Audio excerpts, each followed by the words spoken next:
अब हम बात करेंगे आगम यानी रेवेन्यू के बारे में। आगम से आशय व्यवसाय की आयों से है। इसका अभिप्राय नियमित रूप से प्राप्त होने वाली आय या आवृत्ति रिकरिंग प्रकृति की आय से भी है। आगम से पूंजी में अभिवृद्धि होती है। आगम का उदाहरण एग्जाम्पल ऑफ रेवेन्यू, माल के विक्रय से प्राप्त अर्जित ब्याज, अर्जित कमीशन, अर्जित किराया, अर्जित लाभांश, अर्जित बट्टा आदि। देनदार डेटर्स, वे व्यक्ति, संस्था, फर्म, कंपनी या निगम आदि जिनसे धन वसूलना है अथवा जिनके पास संस्था की राशि देय है उन्हें देनदार कहा जाता है। प्राय डेटर्स या देनदार वे होते हैं जिनको हमारी व्यावसायिक संस्था ने उधार पर माल बेचा है। क्रेडिटर्स, जिस व्यक्ति, संस्था, फर्म, कंपनी, निगम आदि को उधार क्रय के लिए या ऋण के लिए व्यापारी द्वारा धन देय होता है वे व्यापारी के लेनदार कहे जाते हैं। प्राय जिनसे माल उधार खरीदा जाता है उनको लेनदार या क्रेडिटर्स के रूप में जाना जाता है। माल गुड्स, जिन वस्तुओं का कोई व्यापारी व्यापार करता है वह उसका माल कहलाता है। जैसे यदि कोई व्यापारी गेहूं का व्यापार करता है तो गेहूं उसका माल कहलाएगा। यदि फर्नीचर का व्यापार करता है तो फर्नीचर उसका माल कहलाएगा। जब किसी वस्तु का निर्माण या क्रय बिक्री करने के उद्देश्य से होता है तो वह वस्तु माल कही जाती है। माल की परिभाषा सेल ऑफ गुड्स एक्ट 1930 की सेक्शन 2 सब सेक्शन 7 में भी दी गई है। इसके अनुसार एक्शनेबल क्लेम और मुद्रा को छोड़कर प्रत्येक प्रकार की चल संपत्ति माल कहलाएगी। अब हम बात करेंगे लागत के बारे में। कॉस्ट, लागत वह राशि है जो किसी वस्तु, उत्पाद अथवा क्रिया पर खर्च की गई हो अथवा की जानी हो।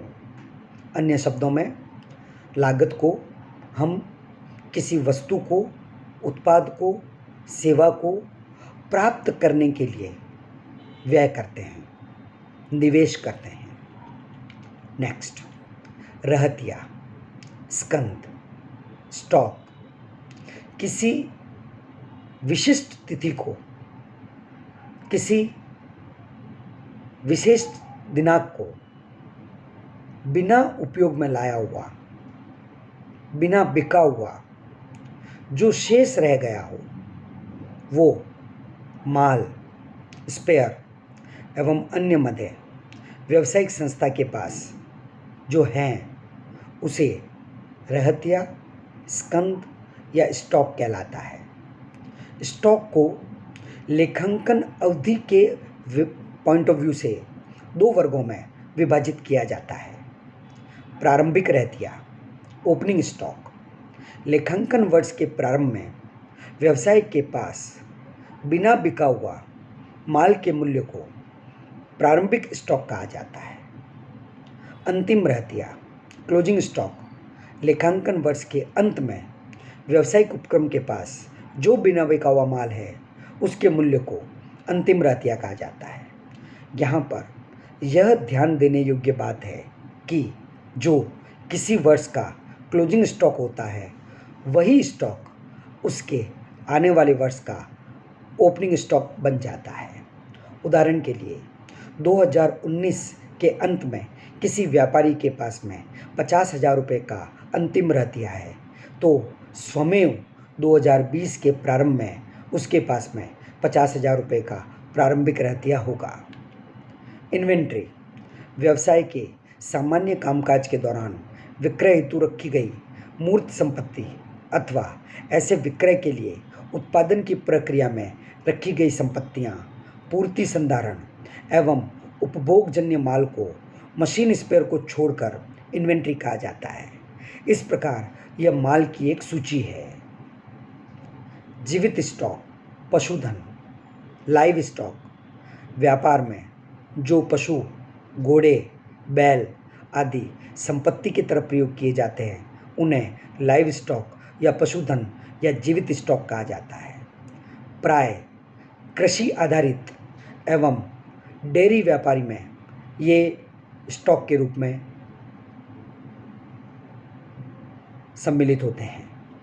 मृत स्टॉक, डेड स्टॉक, जिन संपत्तियों का प्रयोग व्यापार के संचालन के लिए निरंतर किया जाता है, अन्य शब्दों में उन्हें हटा देने पर व्यापार मृत हो जाएगा, ऐसे स्टॉक को मृत स्टॉक कहा जाता है।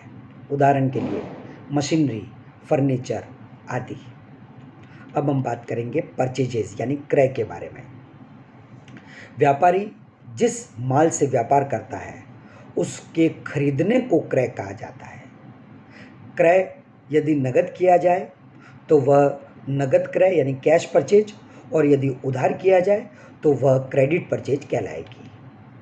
क्रय वापसी, परचेज रिटर्न, माल को क्रय करने के बाद यदि यह ज्ञात हो कि माल जैसा नमूना भेजा गया था उसके अनुसार प्राप्त नहीं हुआ है या उसमें कोई दोष है या जैसा आदेश दिया गया था वह माल प्राप्त नहीं हुआ है या अन्य कोई कारण है, तो जितना माल प्राप्त हुआ है उसमें से जो माल वापस कर दिया जाएगा उसे क्रय वापसी यानी परचेज रिटर्न कहा जाता है। क्रय वापसी को रिटर्न आउटवर्ड बाह्य वापसी भी कहा जाता है।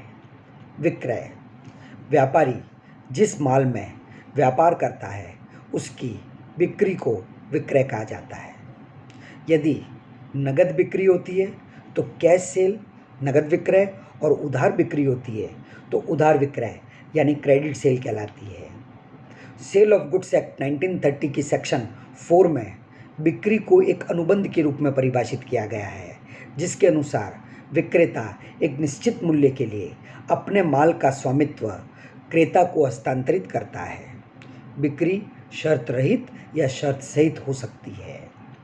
विक्रय वापसी, सेल्स रिटर्न, जब विक्रय किया गया माल ग्राहकों के द्वारा किसी भी कारणवश व्यावसायिक संस्था को वापस कर दिया जाए तो इसे विक्रय वापसी कहा जाता है।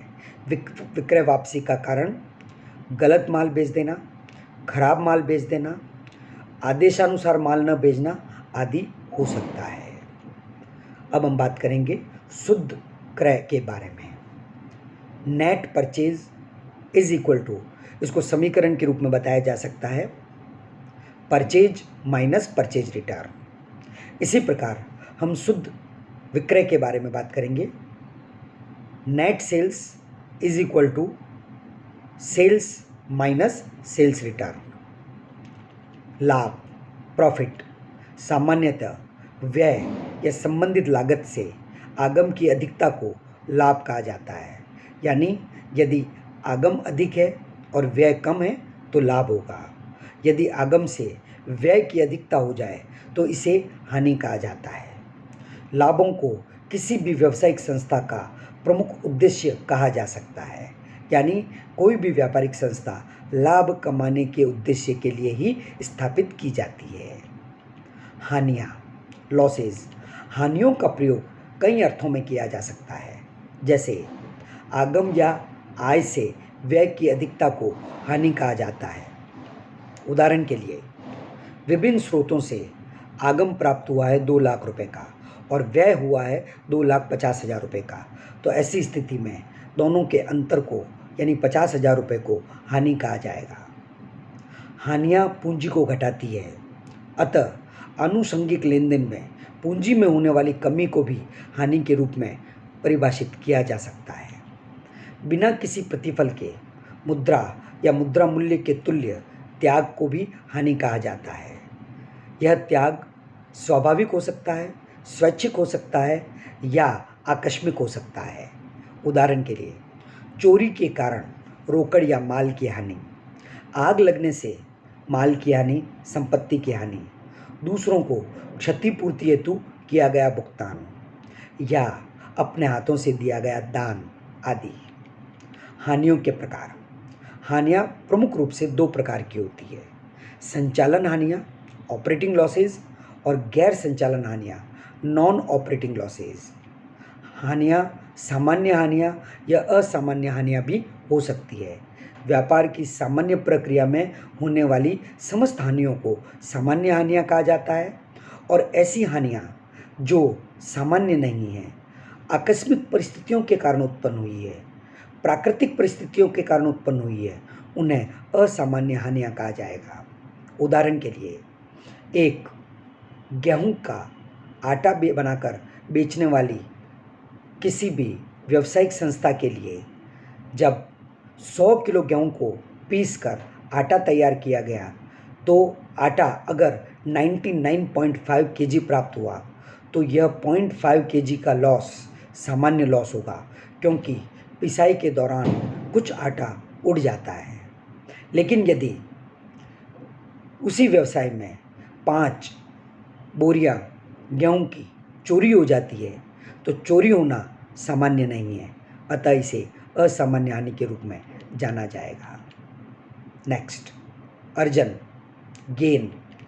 अनियमित प्रकृति के लाभ के लिए गेन शब्द का प्रयोग किया जाता है, जैसे लॉटरी से आय या पूंजी लाभ। उदाहरण, मशीन की कीमत पुस्तकों में 1 लाख रुपया है और यदि इसे 1,05,000 रुपये में बेच दिया जाए तो 5,000 रुपये का लाभ गेन कहलाएगा। यह व्यवसाय की सामान्य क्रिया से प्राप्त हुआ लाभ नहीं है। प्रमाणक, वाउचर्स। जब माल का क्रय विक्रय या धन का लेन देन किया जाता है तो इसको प्रमाणित करने के लिए जो प्रपत्र तैयार किए जाते हैं उन्हें प्रमाणक कहा जाता है। छूट, कटौती, बट्टा यानी डिस्काउंट।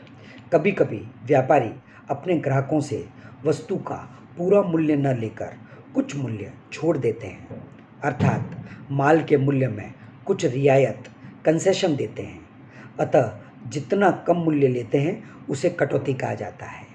यदि 1,000 रुपये का सामान विक्रय किया जाए और ग्राहक से 900 रुपये ही पूर्ण भुगतान स्वरूप ले लिए जाएं तो दी गई 100 रुपये की इस कमी को कटौती के रूप में जाना जाएगा, डिस्काउंट के रूप में जाना जाएगा।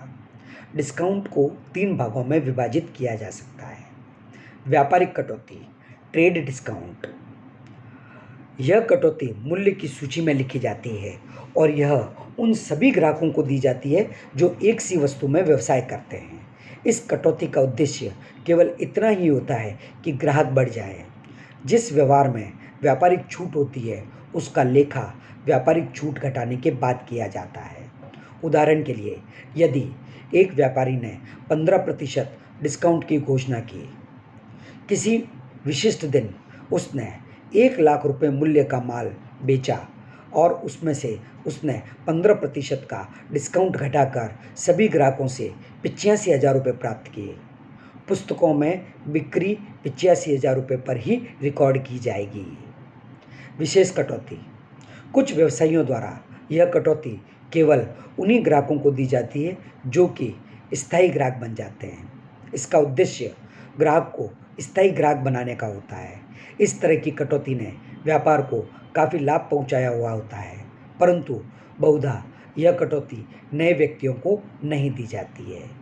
क्योंकि यह विशेष कटौती होती है, अतः इसका लेखा भी पुस्तकों में अलग से किया जाता है। नगद कटौती, कैश डिस्काउंट। सूची मूल्य में अथवा वस्तु के मूल्य में वह कटौती जो क्रेताओं को तुरंत नगद भुगतान करने या एक निश्चित तिथि के पहले मूल्य का भुगतान करने पर दी जाती है, नगद कटौती या नगद बट्टा कैश डिस्काउंट कहलाता है। ऐसा भी हो सकता है कि एक स्थायी ग्राहक को ये तीनों ही तरह की कटौतियाँ मिल जाए, क्योंकि व्यापारिक कटौती तो सबको दी जाती है, इसलिए स्थायी ग्राहक को भी मिलेगी। और यदि वह नगद भुगतान एक निश्चित तिथि तक कर देता है तो उसको नगद कटौती भी मिलेगी, तथा विशेष कटौती मिलने का अधिकार इसलिए होगा क्योंकि वह एक स्थायी ग्राहक है। लेन देन, व्यावसायिक लेन देन, ट्रांजैक्शंस और बिजनेस ट्रांजैक्शंस। लेन देन एक बाहरी घटना है जैसे क्रय या विक्रय, अथवा आंतरिक घटना जैसे संपत्ति पराहस है, जो एक संगठन की क्रियाओं अथवा वित्तीय स्थिति में परिवर्तन लाती है। वस्तुतः एक व्यक्ति या संस्था से दूसरे व्यक्ति या दूसरी संस्था को मुद्रा या मुद्रा के मूल्य के हस्तांतरण को लेन देन कहा जाता है। इस प्रकार यह एक प्रकार का सौदा या व्यवहार या डील है। लेन देन की विशेषताएं। नंबर 1, इसका संबंध मुद्रा में मापनीय आर्थिक क्रियाओं से होता है। नंबर 2, इसका संबंध क्रय विक्रय या अन्य विनिमय मूल्य से होता है। नंबर 3, इसका प्रभाव व्यवसाय के लेखांकन समीकरण पर पड़ता है, अर्थात लेन देन से व्यापार की वित्तीय स्थिति में परिवर्तन होता है। इसके 2 पक्ष होते हैं, जैसे लाभ का प्राप्त करना एवं लाभ का देना। नेक्स्ट, व्यावसायिक लेन देनों का प्रलेखीय प्रमाण, सबूत, एविडेंस होना अनिवार्य है। व्यावसायिक लेन देन, बिजनेस ट्रांजैक्शंस। व्यावसायिक लेन देन से आशय 2 पक्षों के बीच होने वाले वित्तीय लेन देनों से हैं। इसे मुद्रा में व्यक्त किया जाता है और यह व्यवसाय की वित्तीय स्थिति में परिवर्तन लाता है। लेन देन का माध्यम नकद, वस्तु विनिमय या उधार हो सकता है। संक्षेप में, व्यावसायिक लेन देन में 2 पक्षों के बीच वस्तु, सेवा एवं मुद्रा का आदान प्रदान होता है। उदाहरण के लिए, माल का क्रय विक्रय, राशि की प्राप्ति तथा भुगतान, खर्चों का भुगतान, आयों की प्राप्ति, संपत्तियों का क्रय विक्रय आदि व्यावसायिक लेन देनों के उदाहरण हैं। व्यावसायिक लेन देनों को मुख्य रूप से 2 भागों में विभाजित किया जा सकता है।